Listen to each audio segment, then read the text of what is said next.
آج کا موضوع کافی دلچسپ ہے اور مجھے یقین ہے کہ آپ کو اس ویڈیو سے کافی معلومات حاصل ہوں گی۔ اکثر والدین یہ شکایت کرتے پائے جاتے ہیں کہ آج کل کے بچے ان کی بات نہیں سنتے اور بہت شرارتی ہو گئے ہیں۔ دوسری شکایت اپنی تعلیم پر توجہ سے کمی پر ہے۔ اس کی دو بڑی وجوہات ہیں جو آج کل کے موضوع میں بیان کی جائیں گی۔ ADHD Attention Deficit Hyperactivity Disorder۔ ADHD بچپن کے سب سے عام نیورو ڈیولپمنٹل عوارض میں سے ایک ہے۔ اس کی تشخیص عام طور پر بچپن میں ہوتی ہے اور اکثر جوانی تک رہتی ہے۔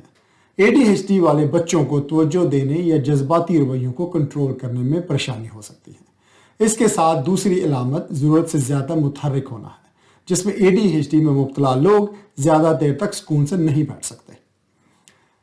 1980s یا 1980 کی دہائی سے پہلے ADHD کو ADD کے طور پر پہچانا جاتا تھا، جسے ہم کہہ سکتے ہیں توجہ کی کمی کی خرابی، انگلش میں اسے کہیں گے Attention Deficit Disorder۔ Strong family history کے حامل افراد کے اس میں مبتلا ہونے کے زیادہ امکانات ہوتے ہیں، لیکن اس کا ذہانت کی کمی سے کوئی تعلق نہیں ہے۔ 10 میں سے ایک بچہ ADHD کا شکار ہے، یعنی بچوں کی آبادی کا تقریباً 10%۔ امریکہ میں یہ 10% ہے، UK میں اس کی ایوریج 8 سے 10% کے درمیان میں ہے۔ ان بچوں کو اپنی توجہ برقرار رکھنے میں پریشانی ہوتی ہے اور وہ آسانی سے ڈسٹریکٹ ہو جاتے ہیں، یعنی کہ وہ توجہ ایک چیز پر مرکوز نہیں کر پاتے۔ ایک دلچسپ بات یہ ہے کہ وہ بعض چیزوں میں ہائپر فوکس رکھتے ہیں۔ انہیں ان چیزوں پر توجہ مرکوز کرنا مشکل لگتا ہے جس میں وہ دلچسپی نہیں رکھتے، لیکن وہ اپنی پسند کی چیزوں پر لیزر فوکس رکھتے ہیں۔ ADHD میں مبتلا لوگوں میں پائے جانے والے کچھ عام رویے یہ ہیں۔ وہ اکثر تاخیر کرتے ہیں اور کام یا اسکول سے لیٹ ہوتے ہیں، لیکن اگر ان کو کام کی ڈیڈ لائن ملے تو بہت اچھے طریقے سے اپنا کام کر سکتے ہیں۔ اس کی وجہ ڈیڈ لائن کا خوف ہے جو انہیں کام پر اپنی توجہ مرکوز کرنے کی ترغیب دیتا ہے۔ ان کی طویل مدتی یادداشت اچھی ہے، لیکن کام کرنے والی یادداشت کمزور ہے، جسے ہم ورکنگ میموری کہتے ہیں۔ اب ورکنگ میموری اور طویل مدتی یا لانگ ٹرم میموری میں کیا فرق ہے، اس کے لیے میں ایک وضاحت کے لیے مثال دیتا ہوں۔ کمپیوٹر میں میموری کی دو قسمیں ہیں، ایک کو ہارڈ ڈسک کہتے ہیں اور دوسری کو ریم کہتے ہیں۔ ریم کا مطلب ہے رینڈم ایکسیس میموری، اور ہارڈ ڈسک اس کی دوسری طرح کی میموری ہوتی ہے۔ جب ہم کمپیوٹر یا لیپ ٹاپ کو آن کرتے ہیں اور کسی بھی پروگرام کو لوڈ کرتے ہیں یا کھولتے ہیں تو اس پروگرام سے متعلق ڈیٹا ریم میں لوڈ ہو جاتا ہے۔ اس سے کمپیوٹر کو تیزی سے کام کرنے میں مدد ملتی ہے، اور جب ہم کام ختم کر لیتے ہیں تو ڈیٹا واپس ہارڈ ڈرائیو پر محفوظ ہو جاتا ہے۔ جو ہارڈ ڈرائیو ہے یہ طویل مدتی میموری کے طور پہ کام کرتی ہے۔ اگر ہم اپنے کام کو محفوظ کیے بغیر کمپیوٹر کو بند کر دیں تو تمام ڈیٹا ضائع ہو جائے گا جو کہ ریم میں تھا اور ہارڈ ڈسک میں محفوظ نہیں کیا گیا تھا۔ تو کمپیوٹر کی ریم کام کرنے والی یادداشت یا ورکنگ میموری ہوئی، اور جو اس کی ہارڈ ڈرائیو ہے وہ اس کی طویل مدتی یادداشت یا اس کی لانگ ٹرم میموری ہوئی۔ جو بچے ADHD کا شکار ہیں ان کی کام کرنے کی یادداشت کمزور ہوتی ہے، اس لیے انہیں کسی بھی کام کو مکمل کرنے میں جدوجہد کرنی پڑتی ہے، خصوصاً خاص ہدایات کی پیروی کر کے مکمل کرنے والا کام، جسے ہم کہتے ہیں ٹو فالو سیٹ انسٹرکشنز۔ انہیں کام کو مکمل کرنے کے لیے تحریری ہدایات کی شکل میں ایک یاد دہانی کی ضرورت ہوگی، اور وہ کام اتنا مشکل بھی نہیں ہوتا جیسے کہ کھانے کے لیے کچھ پکانا، جبکہ عام لوگوں کو اس کے لیے ہدایات لکھ کر رکھنے کی ضرورت پیش نہیں آتی۔ یہ خاص علامت ایک اور بیماری میں عام ہے جسے ہم کہتے ہیں ایج ریلیٹڈ ڈیمنشیا۔ ہمارے ارد گرد ہر وقت درجنوں سینسری انپٹ موجود رہتی ہیں، لیکن ہم ایک وقت میں صرف ایک چیز پر توجہ مرکوز کرنے کا انتخاب کرتے ہیں، اور وہ ہارمون جو توجہ برقرار رکھنے میں بڑا کردار ادا کرتا ہے اسے ڈوپامین کہتے ہیں۔ یہ بصری اور سمعی نقطہ نظر سے ٹنل ویژن اور فوکس قائم کرنے میں ہماری مدد کرتا ہے۔ اگر ایسا نہ ہو تو ہم الجھ کر رہ جائیں گے اور معلومات کی بمباری میں کھو جائیں گے۔ یہاں میں نے انگلش کی دو ٹرمز استعمال کی جن کی میں وضاحت کیے دیتا ہوں۔ پہلی تھی سینسری انپٹ۔ اس کا مطلب ہے کہ ہر انسان ہر وقت اپنی 5 حصوں سے معلومات اکٹھی کرتا رہتا ہے، لیکن ہر چیز پر توجہ مرکوز کرنا ممکن نہیں، اور صرف ایک وقت میں ایک چیز پر ہی توجہ دینا ممکن ہے۔ دوسری چیز تھی ٹنل ویژن اینڈ فوکس۔ جس کا مطلب ہے کہ کسی چیز پر اپنی پوری توجہ مرکوز کرنا۔ یہ اس وقت ہوتا ہے جب آپ کسی کام میں محو ہوں، جیسا کہ کسی مسئلے کا حل تلاش کرنے میں محو ہوں یا اپنا پسندیدہ ٹی وی پروگرام دیکھتے بھی آپ محو ہو جاتے ہیں۔ دماغ کے دو نیٹ ورک جو ADHD سے متعلق ہیں وہ ہیں ڈیفالٹ موڈ نیٹ ورک اور task network. Default mode network اس وقت حرکت میں آتا ہے جب ہم کچھ نہیں کر رہے ہوتے، فارغ بیٹھے ہیں اور کسی بھی چیز پر توجہ نہیں دے رہے۔ اس وقت ہمارا دماغ خلا میں بھٹک رہا ہوتا ہے، جبکہ task network default mode network کے برعکس کام کرتا ہے۔ یہ اس وقت حرکت میں آتا ہے جب ہم فارغ بیٹھنے کی بجائے کسی کام کو کرنے کی کوشش کر رہے ہوتے ہیں۔ عام طور پر ڈیفالٹ موڈ نیٹ ورک اور ٹاسک نیٹ ورک ایک دوسرے کے ساتھ رابطے میں رہتے ہیں۔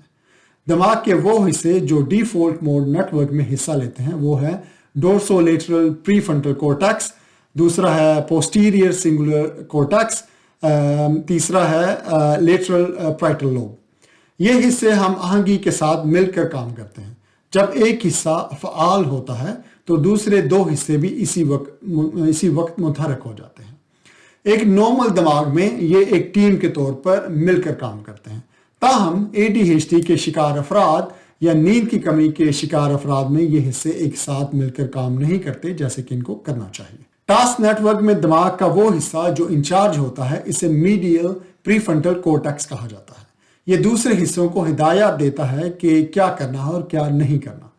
اصولی طور پر ایک وقت میں صرف ایک ہی نیٹ ورک کو فعال ہونا چاہیے، لیکن ADHD سے متاثرہ افراد میں دونوں نیٹ ورکس ایک ہی وقت میں کام کر رہے ہوتے ہیں، جو کہ غیر معمولی بات ہے۔ یہ ایک آن آف سوئچ کی طرح ہے جو ایک وقت میں یا تو آن ہوگا یا آف ہوگا، اور بیک وقت نہ آن اور آف نہیں ہو سکتا۔ اس کی ایک اور مثال بچوں کی سی سو رائڈ ہے، جس کی ایک سائڈ اوپر اور دوسری نیچے ہوتی ہے۔ دونوں سائڈیں ایک ہی وقت میں نہ اوپر اور نہ نیچے ہو سکتی ہیں۔ ڈوپامین ایک کوآرڈینیٹر کی طرح کام کرتا ہے جو ہدایات دیتا ہے کہ کون سا نیٹ ورک فعال ہوگا اور کون سا غیر فعال۔ ایک سوال ذہن میں آتا ہے کہ اگر ڈوپامین موجود نہ ہو یا کم ہو تو کیا ہوگا؟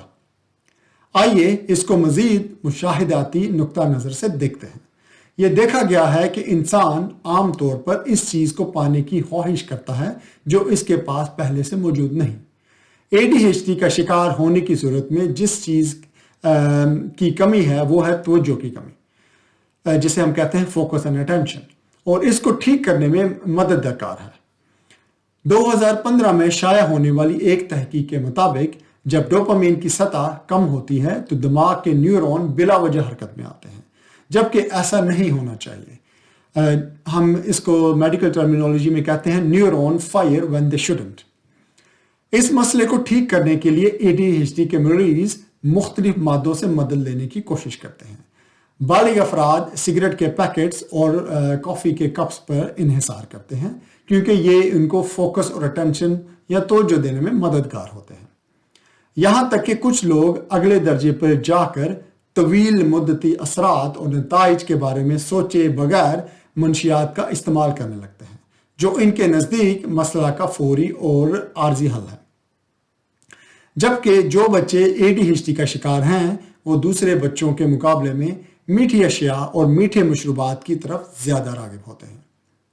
جیسا کہ بالغ افراد سگریٹ سے نکوٹین اور چائے یا کافی سے کیفین کو ڈوپامین کی زیادہ مقدار حاصل کرنے کے لیے استعمال کرتے ہیں، اسی طرح بچے بھی اسی مقصد کے لیے چینی کا استعمال کرتے ہیں۔ ایک دلچسپ بات یہ ہے کہ ADHD والے بچے جب شوگر کا استعمال کرتے ہیں تو وہ پرسکون ہو جاتے ہیں، لیکن عام بچوں میں اس کا اثر الٹا ہوتا ہے۔ شوگر انہیں انتہائی متحرک بناتی ہے اور والدین کے لیے ان کو کنٹرول کرنا مشکل ہو جاتا ہے۔ جب میں نے لفظ شوگر استعمال کیا، اس میں کوئی بھی میٹھی چیز جو یا خوراک میں بہت زیادہ میٹھے کا استعمال، چاہے وہ نیچرل ہو یا آرٹیفیشل ہو۔ آئیے ADHD کے علاج کو دیکھتے ہیں۔ طبی نقطہ نظر سے 3 طرح کی ادویات استعمال کی جاتی ہیں، وہ ہے ریٹالین، موڈافنیل اور ایڈرول۔ یہ دوائیں ڈوپامین میں اضافہ کرتی ہیں،